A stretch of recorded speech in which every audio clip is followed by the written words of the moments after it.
City Council Lunch and Learn meeting to order, and I'll ask Nicole to take roll call, please. Blake, Here. Carberry Montgomery. It's not joined yet. Kroll, Here. McBurney, Here. Obrecht, Here. Ask for a motion and second to approve the agenda. So moved. Second it. McCroll, second by McBurney. Discussion, roll call. Kroll, Yes. McBurney, Yes. Obrecht, Yes. Blake. Yes. Thank you. All right, thanks, Nicole. All right, item 3 is our regular agenda versus item 3.1 to discuss the paid family leave. AJ, did you want to kick this off? Or? Aaron, are we going to go right over to you? Okay, sounds good. Let me share my screen.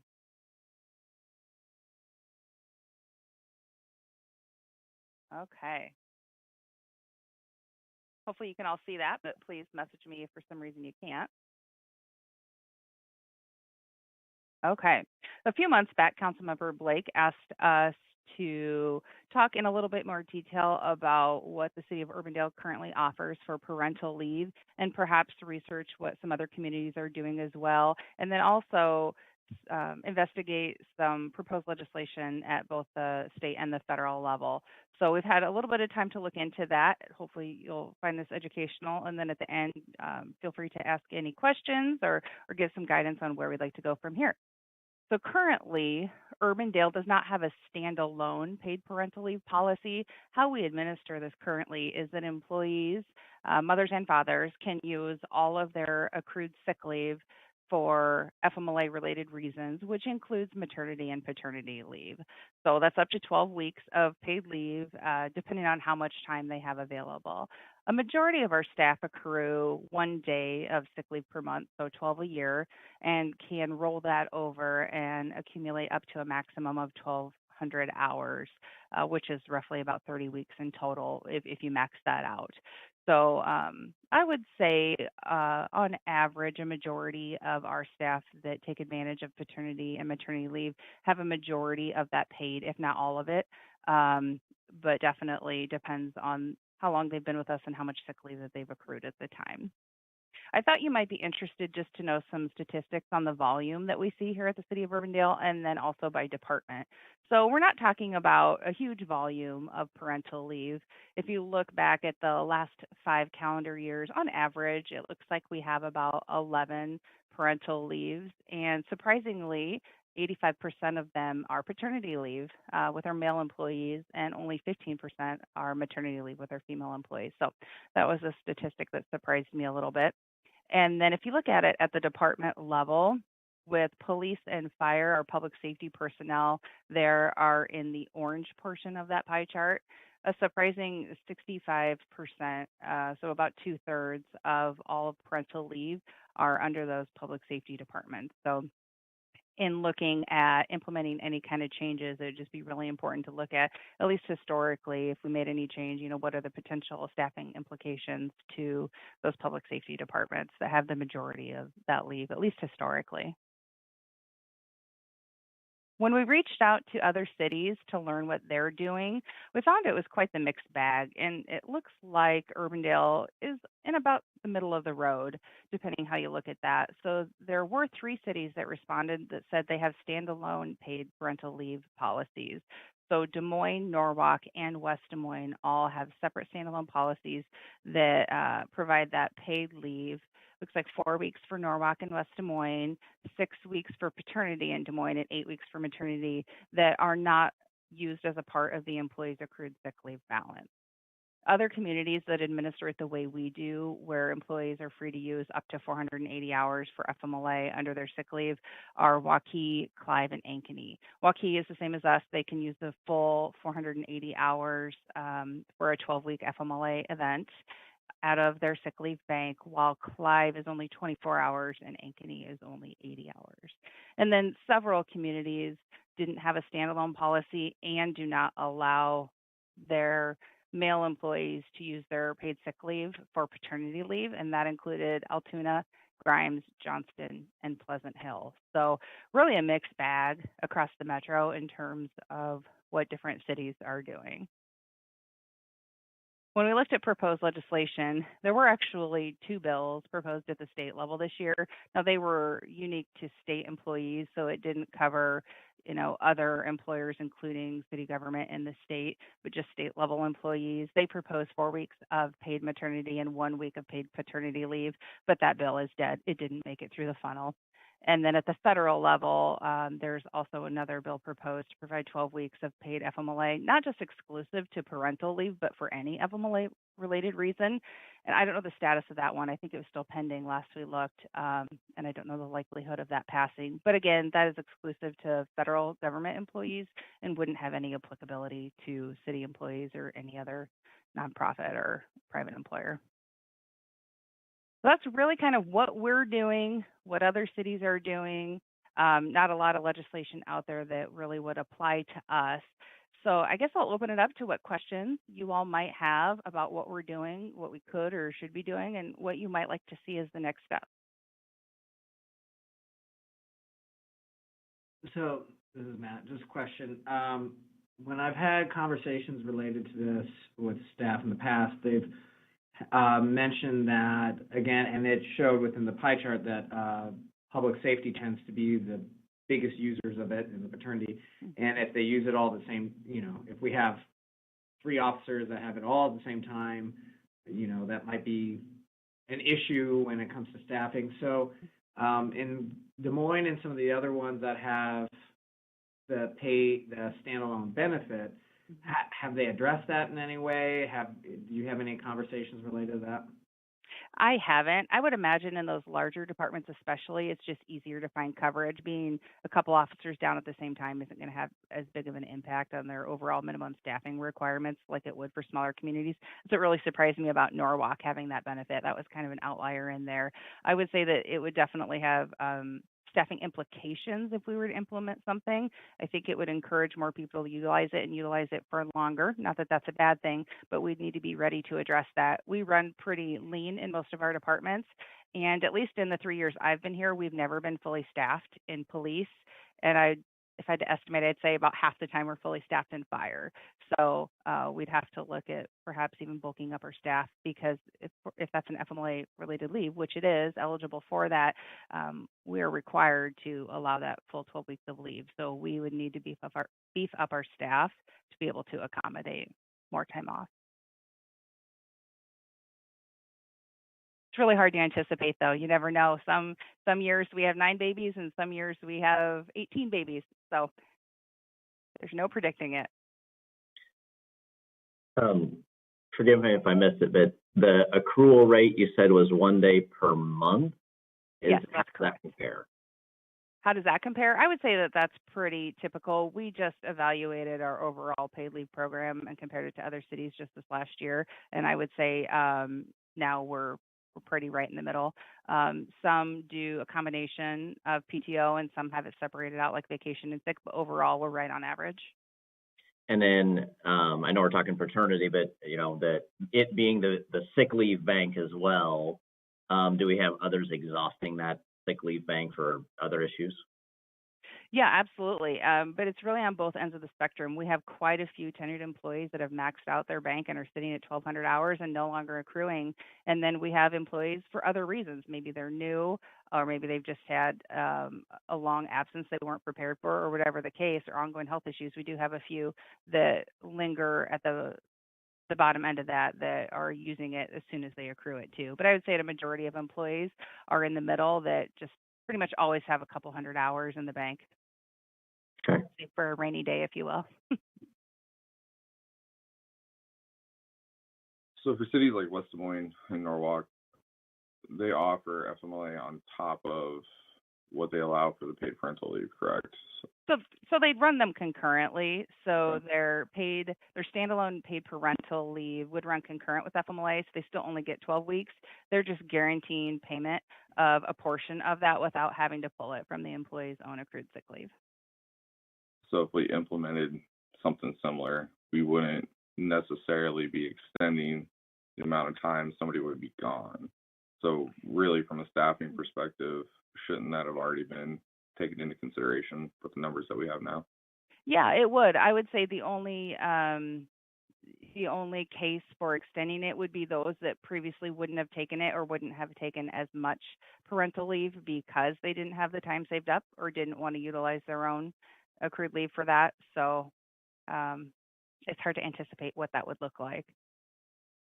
Erin, I've got a couple of questions and then I have to jump off to go to another meeting. So right now, any person could take 12 weeks with a combination of paid or unpaid leave for maternal or paternity leave, right?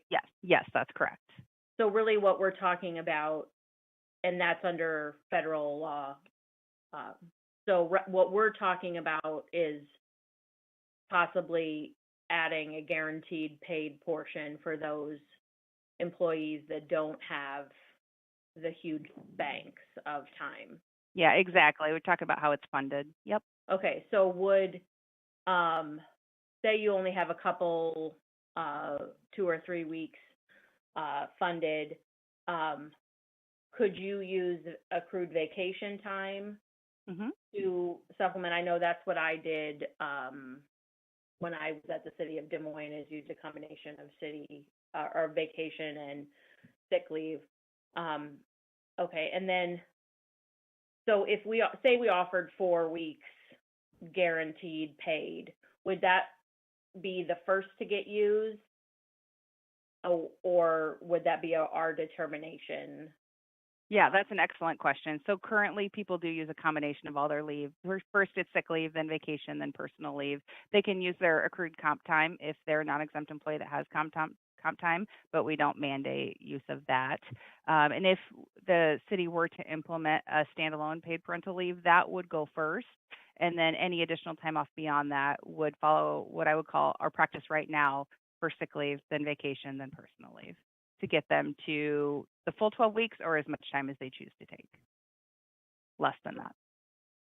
Okay, well, those are my questions. I guess generally I'm supportive of us pursuing some sort of minimum time off, paid time off for both paternity and maternity leave.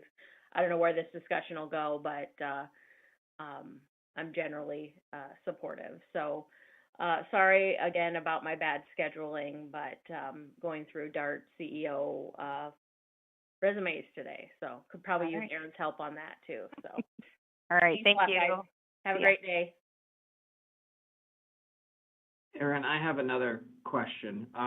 When it comes to Des Moines, West Des Moines, Norwalk that have the guarantee benefit, what are the minimum standards, if any, that an employee needs to meet in order to receive that benefit? Do they need to be working 6 months in order to get that benefit, a year? Did you get any of that information? Or the fact that they're hired, they instantly get the benefit? I'm just curious. That's an excellent question. West Des Moines and Des Moines both sent me their policies, and you are required to be FMLA eligible in order to receive that standalone benefit. So they would have to have been employed for 1 year and work at least 1,250 hours a year. So basically be a little bit more than a half-time employee. Good question. And Erin, I know you did some calculations related to who is taking this. I'm curious if by chance you've looked at like the fiscal ramifications of such a policy. It's really hard to anticipate that, again, because one, we can never predict how many babies there will be. And then two, it's hard to, as somebody pointed out earlier, we don't know what the true implications would be in terms of maybe people will still take the same amount of time off, but maybe they'll take more. It's likely they would, but we can't guess what that would be. So I know that is a challenge, even at the state level when that House file, I think it was 578, was proposed and they were asked to put in a letter about fiscal impact. They even said there's no way to anticipate the fiscal impact on this. So we're unable to do so. I'm sorry, I couldn't answer that question in better detail, Amy. No, that's fine. And how many total did you say we had in the last 5 years? On average, 11 a year.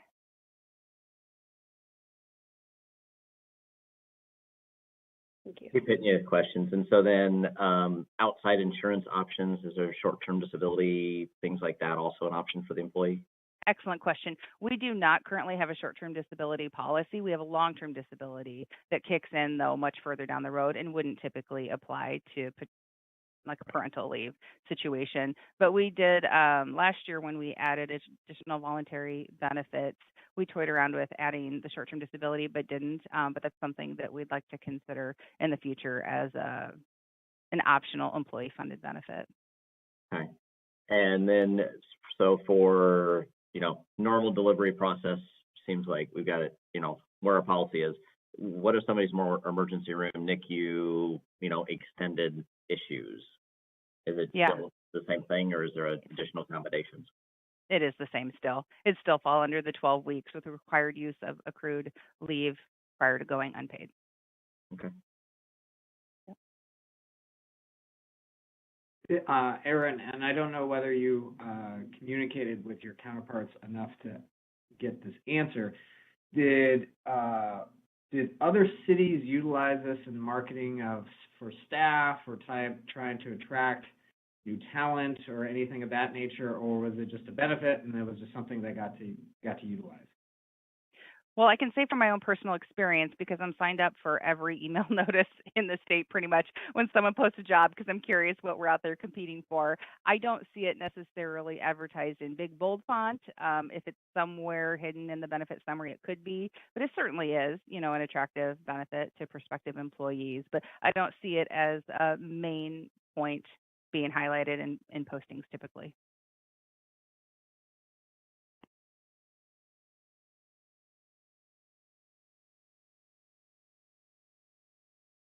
All right. Any other questions or comments? Well, I will say if we're moving from the question phase until what I think phase, I was the one that was a proponent of maybe getting a defined paid parental leave benefit for our members. I myself am hopefully in the next 2 to 3 weeks going to be utilizing one I negotiated for, which was 4 weeks with my own, but to me, that's the private sector is making this far more standard. And one of the issues we've had, with attracting and retaining talent is that usually and this is my opinion, it may not be shared with all, but is generally when you go into public service, you may not make as much money, but you have good benefits and you have good pension and you have these things. But this is one of those benefits that the private space is maybe outstripping the public sector a little bit. So to me, this is something that we need to do a little bit of catching up on. I know you can do accrual and you can do that, but I'm thinking if a new parent, young parent may not have a lot of accrued time. They may be at 1 year and not have the defined time to be able to do the full 12 weeks. So I'm thinking a dedicated benefit would be something that I think would be very good for our members of our staff of the city of Urbandale. I would suggest at least matching West Des Moines at 4 for both paid at the very minimum, maybe even matching Des Moines with 8 and 6. But I would advocate for at least a defined benefit for our employees. That would be my stance on this. I would concur. I'm curious if we might be better off financially to look at more of a short-term disability route rather than necessarily a 4-week standalone, because I think that short-term disability gives you a little bit more flexibility. What happens if the individual is hospitalized because of preeclampsia or whatever, complications related to pregnancy. That gives you a little bit more wiggle room potentially to work within, and then the employee could also determine, maybe, I'm not sure, the level of that insurance that they would want to take out. That's probably a different conversation. I'm not adept in my short-term disability policies, but I guess that's kind of where I would land. Okay. And just out of curiosity, as a follow-up for the short term, and is that a benefit? And this is more directed towards Aaron. the short-term benefit, is that something that our members our staff would have to sign up for at a specific time frame, pay into, and then it's not just something that everybody is guaranteed to have short-term at all times, right? It's something that you opt into? Well, that could go either way. If it was a city-sponsored benefit, we would pay for it, and all employees would be eligible for it. Or we could go the route of having it be a voluntary policy, which I would say is more common in that space, where employees, as Amy alluded to, kind of choose a level, if you will, from something that we offer, and then they pay the premiums for that. That would be exclusive, though, it's worth pointing out, to maternity situations, because it would be considered a disability for the woman having the child, and men would not be eligible for paternity leave under that short-term disability benefit. And I will just chime in, and it's just my own experience that we recently have with short-term disability. Is my wife and I took a while to conceive our child, and I think it took us multiple months to do it. And when we started paying short-term disability, by the time we actually got to the point where we were enjoying the benefit, we probably paid more into short-term disability than we got out. So it's not that I'm against the idea, it's just I've not had the greatest experience with it, so I would think a more defined benefit would be something that's a little bit more guaranteed versus, because you need to have short-term disability, you need 1 month more than 9 months, so you need at least 10 months in order to activate it. So that's the issue I would see with that. Again, I'm not trying to argue, I'm just sharing my personal experience that we had with short-term disability. Well, and I know as a state employee, I ran into exactly what Aaron outlined. Fairly new employee, not on long enough to have a bank of sick or vacation that was sufficient. I was back to work within 4 weeks with my daughter, and that was insane. Not helpful on either side, to be quite honest. I can guarantee you my employer did not get much out of me for a while. So I do see the benefit, honestly, for the city side as well. And I do think, there's a ton of benefit, and the research demonstrates there's a ton of benefit for having both parties at home, just to create that bond and really set the foundation for a stable environment moving forward. So while we're researching ideas, I'll toss the third. I guess short-term disability as a voluntary benefit is something I do think the city should look at offering. The dedicated paternity, I think, and maternity fits a niche. I guess would lean more towards a better accrual rate, whether it's 1.5 or 2 accruals per month instead of the 1. And it may be even just a first year or 2 to build that bank up so that the cap I don't think would change, but build that accrual a little faster. I think if I did the math right, 1.75 would equal what West Des Moines does basically with the paternity policy. And then other issues that come up are also covered. So we aren't just focusing on one demographic. It's a lot of, sickness type things can get covered, or spreading out the leave, not just at the time of birth, that it might be before, it might be after. So kind of looking at that. And I think as far as the marketing piece of it, where employers are saying they have a maternity policy, I think that can be done with a marketing spin versus an actual policy. But I do think Matt's right in that the public sector is marketing it much better than the benefits that are on the books with the city.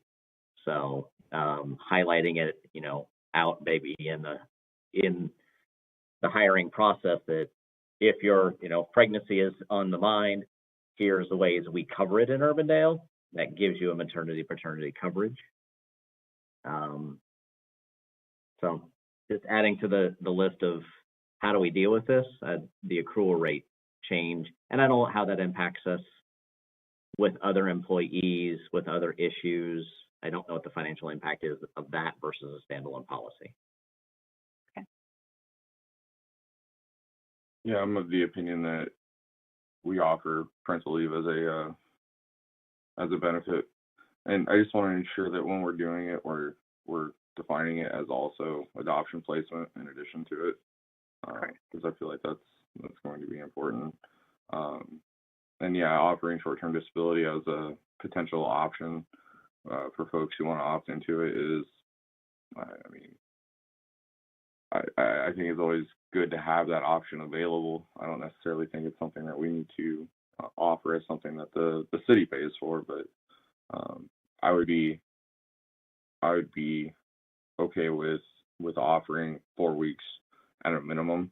I know some private sector areas are doing up to 16 weeks, but I know that we're not quite there yet. But yeah, I think starting with 4 is the bare minimum, in my opinion. I'm in favor of all of that. I also I like that idea of that 1.75 accrual. I know I rarely had staff members who actually used their sick time to the degree that they had it available. So I'm not sure we'd actually be out really anything above and beyond what we might already be looking at. And it may cover that 4 weeks. Well, that 4 weeks would be, so the sick time would be in addition to the 4 weeks. Yeah, it sounds like it'd be 4 weeks start, and then for the remaining 8 weeks, you'd be responsible for paying for it through your sick time and or vacation, whichever, or comp, whatever. At least that's how I understood it. And would we cap it? Like, could someone take 6 weeks? Would they, or 16 weeks? Would that be allowable? Or is that a can of worms that we'd be opening up, that we have extended ongoing leave? I guess we've never been posed the question from a parental leave perspective. There are times where an employee's FMLA exceeds the 12 weeks allowed by law, in that they have a leave still available to them above and beyond the 12 weeks that they've already taken, and we've worked with them in those cases. I mean, ultimately, what we don't want to get is we're losing a great employee because of a technicality, or they just literally can't remain employed any longer. I mean, there's going to be those situations where they're going to have to look at alternatives anyway, but I don't want us to be the one forcing that hand. Yeah, we've also worked with people on reduced schedules and easing back in, and all kinds of agreements that we just work with the department on a case-by-case basis.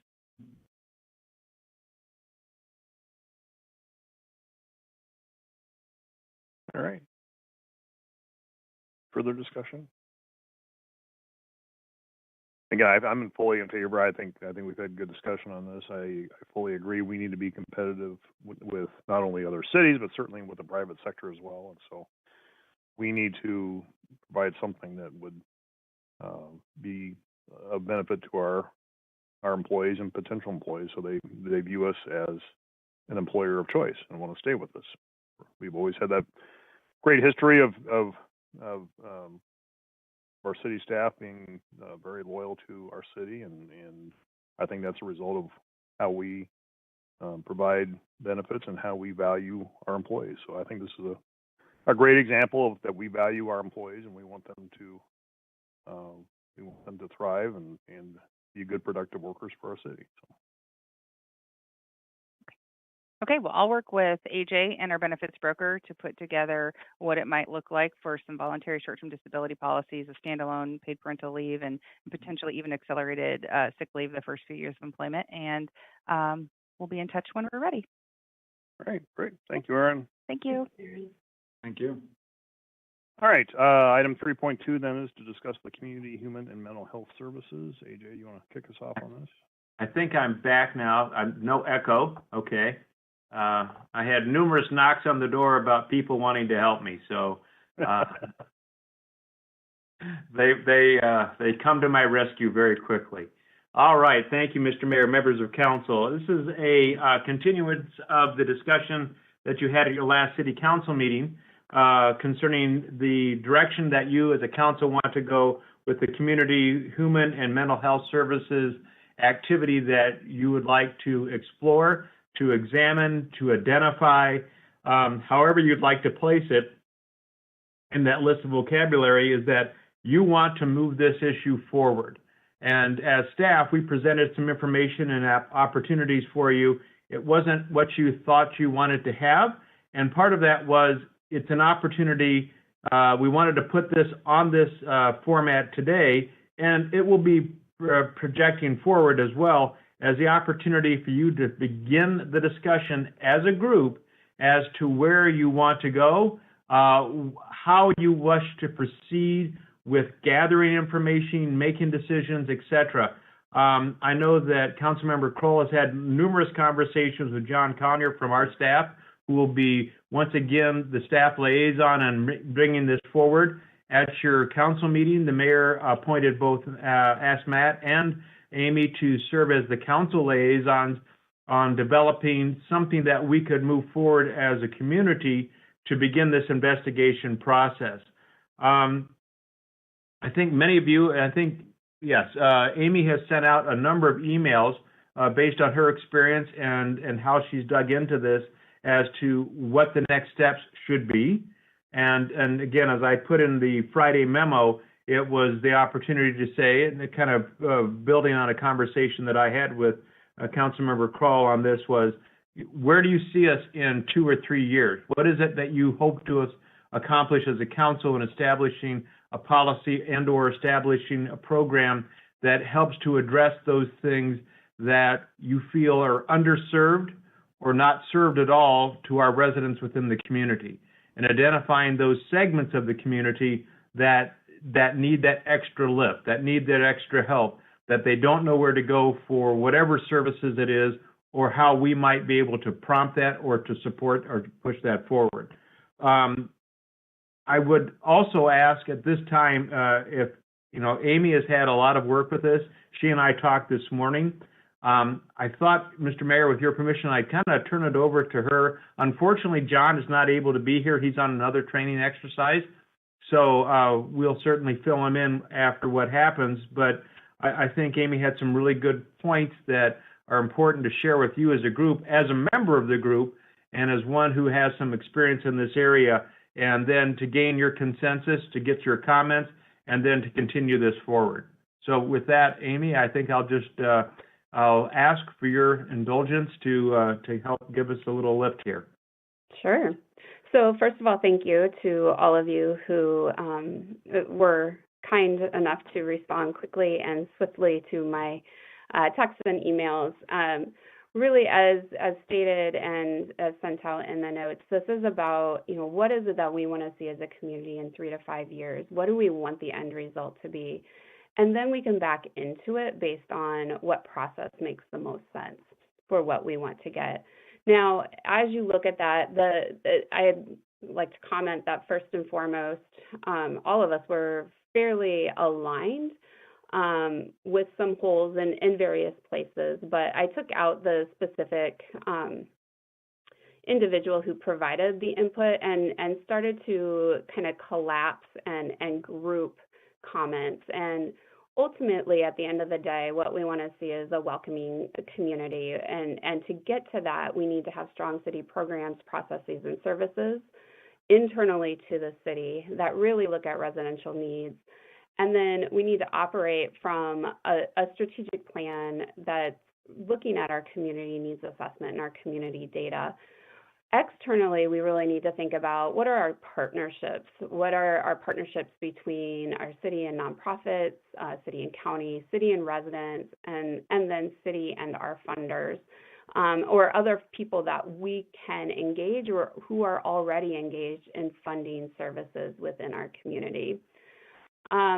Within that, obviously, we call out a variety of our partners who are already at the table, but also some aspiring goals to really rehab some of our housing stock. We know that affordable housing is a continuous issue that comes up here in Urbandale, and I think we've all anecdotally heard that, and we can look at the housing stock and we can quantify that as well.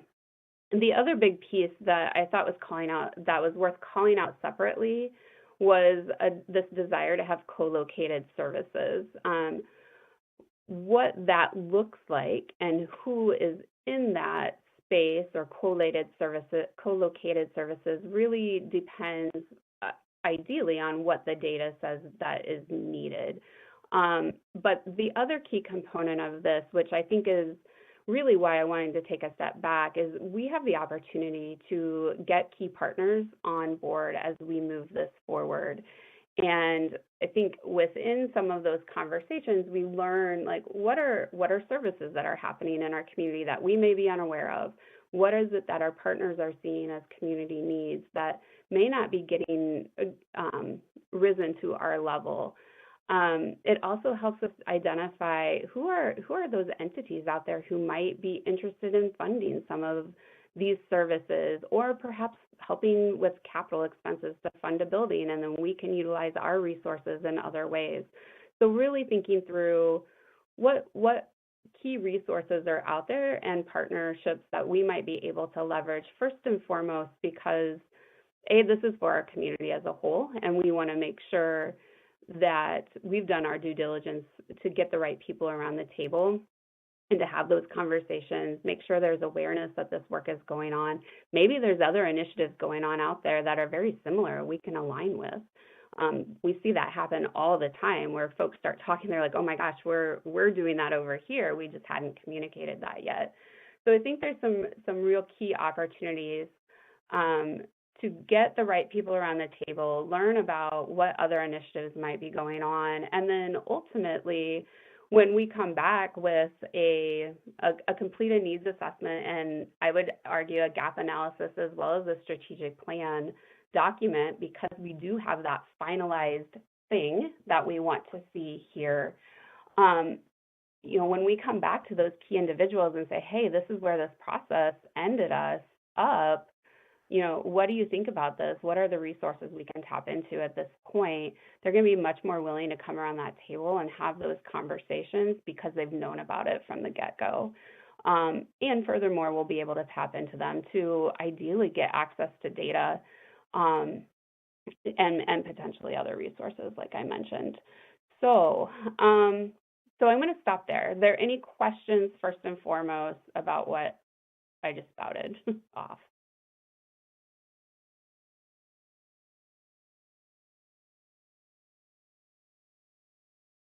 Okay, so hearing none.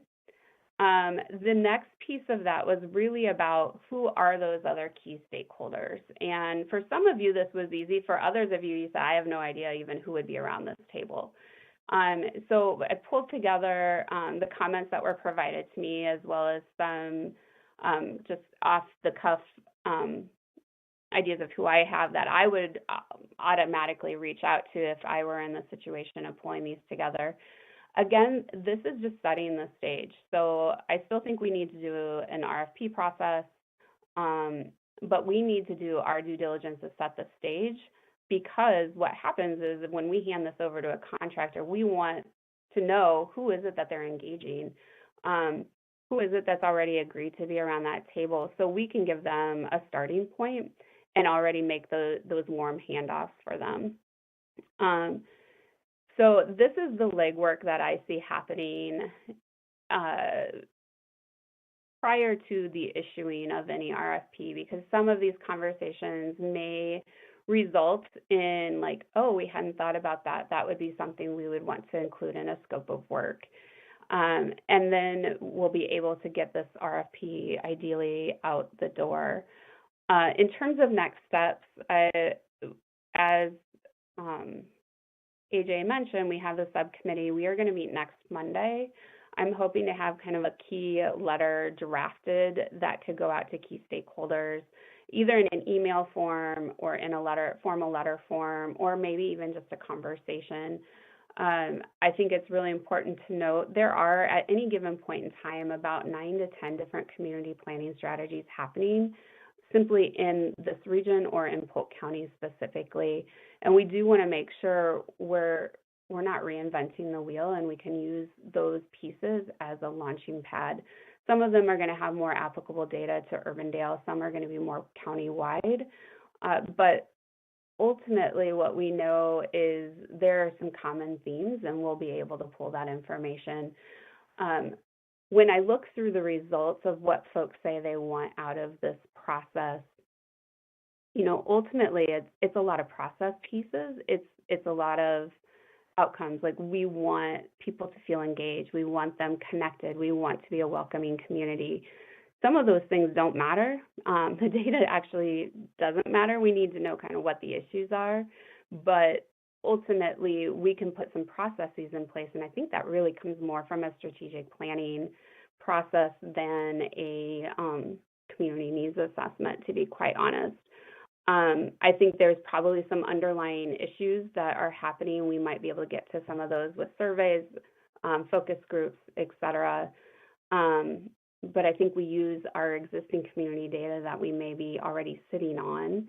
And again, we have to look at what do we have. I'm not sure, to be quite honest, after COVID, how accurate some of our older data is, and I'm not sure how much of that work has been done since COVID. So those are some initial conversations I'm going to have with some of my partners that I've worked with over the years, just to get a better sense of what's already out there. And then we look at what are those next steps. Maybe it's an abbreviated community needs assessment and then a gap analysis, but then really focusing in on a strategic plan of how do we move this work forward. So that's my initial thoughts. Like I said, we'll come back together and really kick this thing off. I put some next steps that I could see shaking out over the next couple of months to get this process moving. I don't want this to get lost. I do want to keep it on a fairly aggressive time frame, simply because I think if we need to prioritize it and keep it moving. So, thoughts, questions, concerns?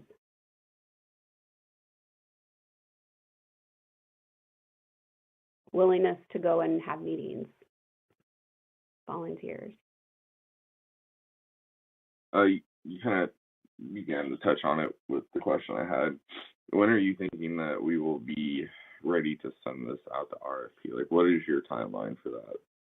Yeah, that's a great question. So that's actually been the conversation between John and I recently. I have currently in the works, I have one template RFP. I'm waiting for 2 others that I should be able to get at least one of those yet today, and then potentially another one by the end of day or end of week for sure.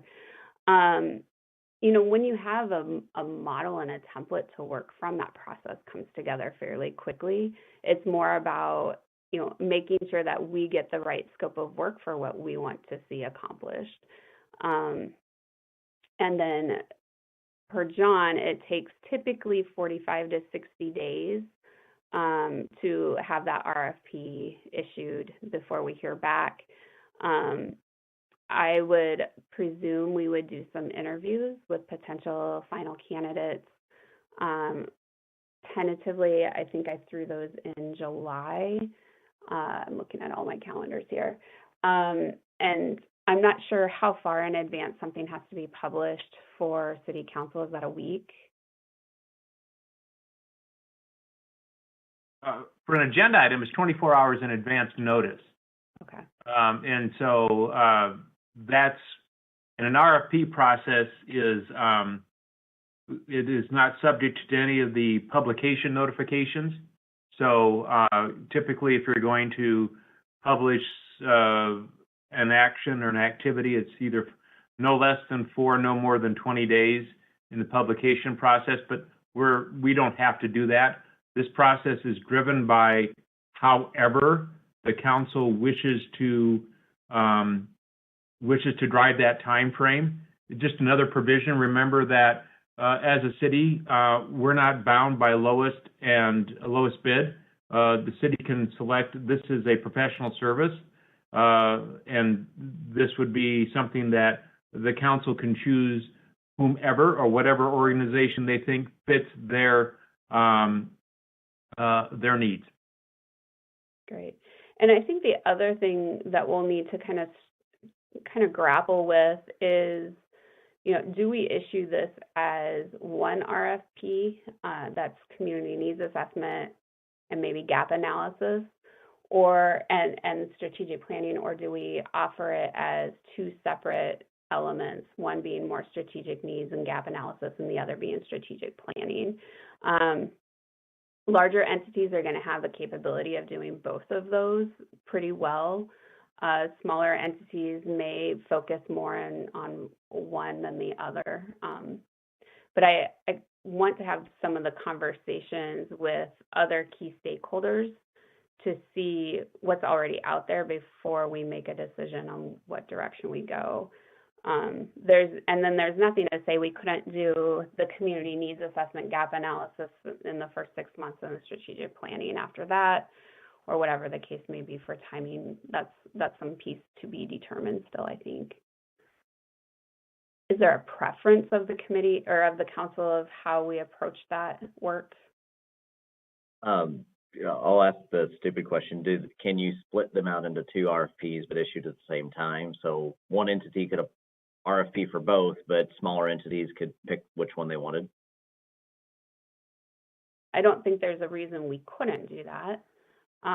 Sometimes you would want to use your community needs assessment to help determine your strategic plan. So it would be more of the timing and the aligning of those actual work products and that scope of work, but that doesn't mean you couldn't issue them concurrently. Yeah, it's not my expertise area, so I will rely to those that deal with this much more regularly than me. Yeah, and I have another follow-up, maybe dumb question's already been answered, but I just need to. So when it comes to the strategic planning part of it, it's not specifically just us, it's a strategic planning with community leaders. Like, what's the, I apologize if I missed that, but what's the strategic planning part of it then? Who's around the table with that? Yeah, that's a great question. So that honestly is a piece that's determined by what is it that we want as an end result. Strategic planning processes can be done fairly well with anywhere from 15 to 60 people. I mean, anytime you get over like 60 people, that's a challenge.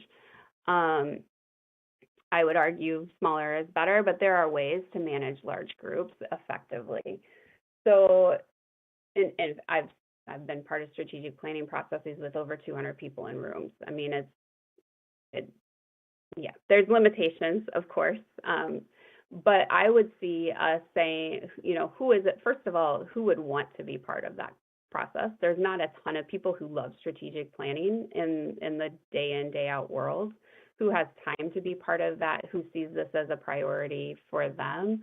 I mean, that to me would be our nonprofit partners, potentially our schools, city, obviously. I would see it being some of our city services who are interfacing regularly.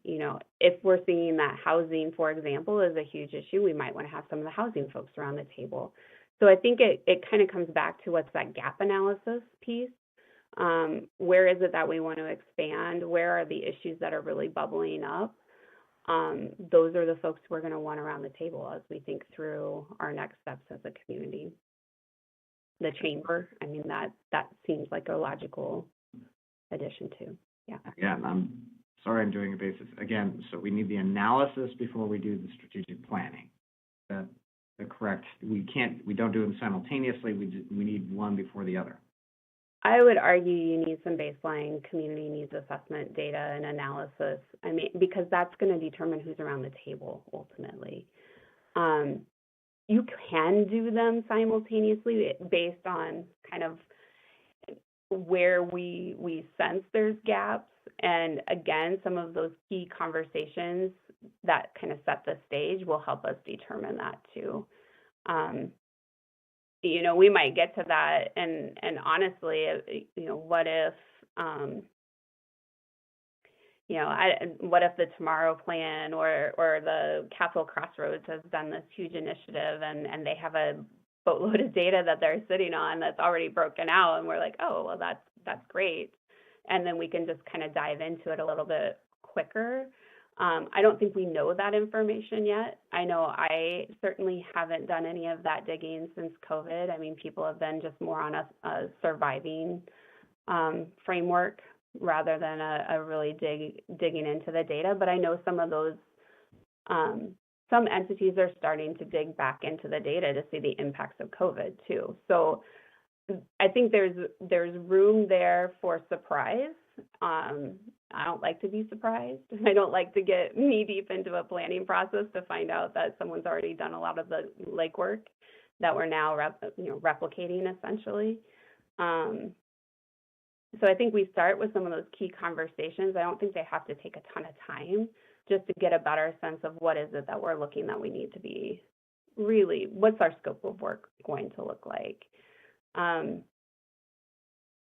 think Adam mentioned it best at the council meeting, we really want action. We want to be able to move. Well, if we want to move, that doesn't mean we spend a ton of time in assessment, right? So we have to have a base understanding of what we're looking at. We all have quite a few personal conversations, but we also know there's some gaps in our data.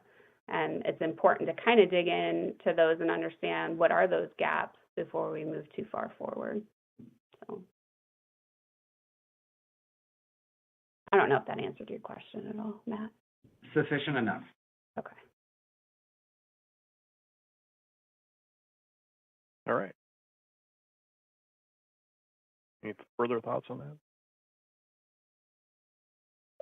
And Amy, I just invited myself to the meeting next week too, so I'll be there. Again, I'm just mindful that we do need to keep meetings to 2 council members on this, but so we can avoid a public meeting publication notice requirement. But I'm going to sit in on that, and we'll keep the conversation moving forward. Appreciate Amy's work. Amy, I really appreciate your work on this to date, and we do need to advance this. So Absolutely. And I would recommend we have regular check-ins, whether it be just lunch and learn and can give a quick update on progress, and then that way we keep moving it forward. It doesn't get lost. Yep. We'll put that on our calendar for lunch and learns. Great, thank you. Mm-hmm. All right. Anything else for the good of the order today? Not. You get 20 minutes of your day back. So Go out and enjoy the beautiful weather. There, absolutely. So, thank you everyone for a good conversation. We will keep it moving forward, and I will call the meeting adjourned.